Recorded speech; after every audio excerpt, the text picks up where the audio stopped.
Hey folks, so we came out to the garden this morning, and this is a Kajari melon, and it looked like this.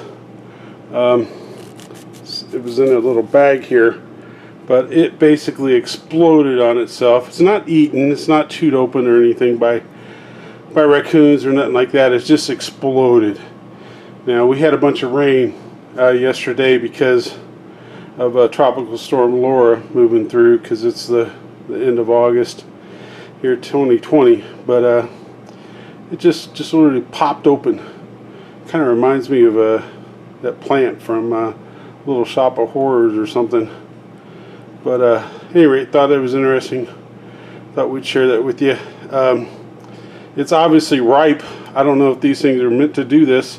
When they get ripe, they burst open and spill their seeds or something, but I'm gonna eat it, and I mean, it should taste pretty good, because it should be as ripe as it's ever gonna get. Pretty cool though. Exploded.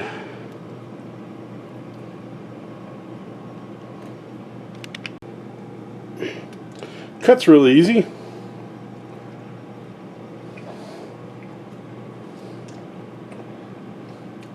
Tastes a lot like a honeydew melon.